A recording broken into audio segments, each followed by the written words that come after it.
Hello and welcome. Today, we'll be delving into a legal drama from 1956 based on real-life events. The movie in question is none other than The Wrong Man, directed by the master of suspense, Alfred Hitchcock. The movie begins like any other night for musician Manny Balstrero, who returns home just before dawn to Jackson's Height.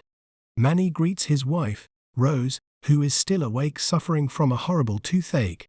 Rose anxiously tells Manny that her teeth extraction will cost $300. The two of them have had many financial struggles in the past and live a very frugal life. Remembering Rose's insurance policy, Manny suggests that they borrow against it to pay for the procedure, and tells Rose he'll look into it when the office opens. Later on, Manny's two boys, Kippy and Robert, are fighting over the piano. Manny tells them he'll give them both lessons later on. Manny gets a phone call from his mother, telling him his father's in poor health. He tells her he'll visit after some errands. Manny goes to the insurance company. As he's waiting in the queue, the clerk looks at him nervously.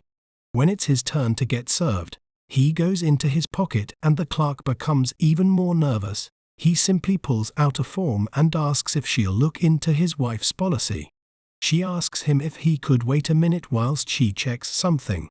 She speaks to the other clerks, and after they've had a look at him, they come to the conclusion that he's the man that robbed them at gunpoint last month. The clerk goes back to the counter and tells Manny they can give him the money, but he'll have to come back with Rose. Manny says thank you and leaves.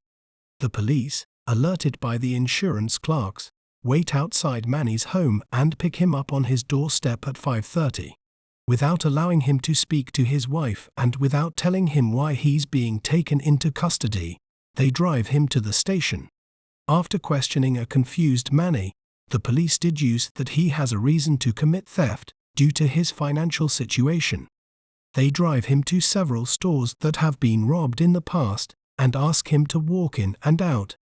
As several of the victims express doubts about Manny's involvement in the robbery, the police bring in the insurance clerks to identify him.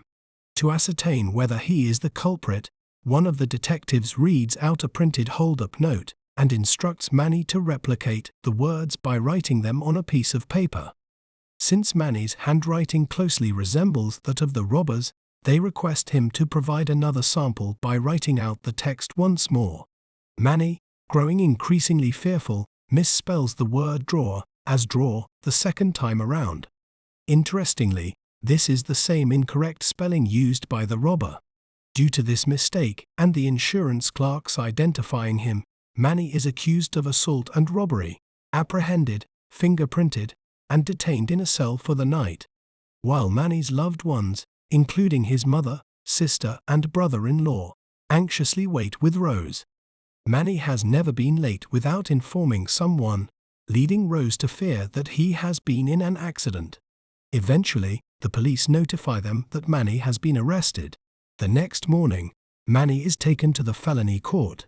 A trial date is set, but despite his appointed attorney's request for leniency, the judge sets the bail at $7,500 and Manny is taken to the Queens County Jail. Manny's brother-in-law manages to raise the money for his bail. Manny hugs Rose and thanks his brother-in-law. Whilst lying in bed at home, Manny's son enters the bedroom and tells him he's the best dad in the world. Meanwhile, Rose calls lawyer Frank D. O'Connor. Despite having limited experience with criminal cases, O'Connor decides to accept the case and advises Manny to remember his whereabouts on the dates of the alleged robberies. According to Rose, they were on vacation at a resort in Cornwall, New York, during the first robbery 5 months ago. At the alleged time of the robbery, Manny was playing cards with 3 other vacationers. To corroborate their alibi, Rose and Manny attempt to locate the 3 men whose names they obtained from the resort owners. However, it turns out one of the men, a boxer, isn't traceable and the other 2 have passed away. Manny recollects that during the second robbery, he was experiencing a toothache, and his dentist confirms that his jaw was so swollen that dental work had to be postponed. O'Connor speculates that this could serve as an alibi in court, since none of the witnesses reported seeing a perpetrator with a swollen jaw. As time passes, Rose's mood worsens and she gradually sinks into a state of depression. She starts holding herself responsible for Manny's troubles, reaching the irrational conclusion that Manny sought a loan from the insurance office because of her. When her behavior deteriorates into paranoia, Manny takes her to a doctor, who admits her to a sanitarium in Ossining. Manny's trial commences, and witnesses are summoned to testify against him as the culprit. However, O'Connor's lack of competence is evident as he fails to challenge or dispute the testimony. During the cross-examination of one witness, O'Connor displays minimal effort, leading one of the jurors to question the point of the trial. Upon noticing a bias against Manny from the jurors, the judge declares a mistrial after conferring with O'Connor and the district attorney. O'Connor informs Manny that they will need to begin the trial anew. Later, Manny discusses his despair with his mother, who is looking after the boys while Rose is away. She suggests he pray. Shortly thereafter, a delicatessen is held up by a man. The owner alerts her husband by stamping her feet. He sneaks up behind the robber and detains him while she calls the police.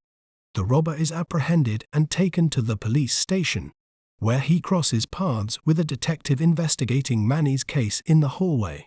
Although the robber makes no initial impression on the detective, his resemblance to Manny suddenly strikes him, and he heads back inside the station. Later, while performing at the Stork Club, Manny is summoned to the 110th Precinct Police Station. When Manny arrives, the insurance clerks are there confirming that the robber is the same person who held them up. After identifying the correct man, they cannot look Manny in the eyes as they leave. As the robber walks past, their eyes meet and Manny says to him, "You realize what you've done to my wife." The charges against Manny are now dropped. However, when he goes to Ossining to tell Rose, she is still unresponsive. Manny has to leave her there. Moments later, text appears on screen claiming Rose recovered 2 years later. However, the truth is, she never fully recovered. Manny was a big fan of the movie and passed away in 1998, 16 years after his wife Rose. Based on true events, The Wrong Man is a study of the American justice system's flaws and the devastating impact that a wrongful conviction can have on an innocent person's life. What did you think? Let me know in the comments. Please like and subscribe for more videos like this. Thank you so much for watching. Have a nice day.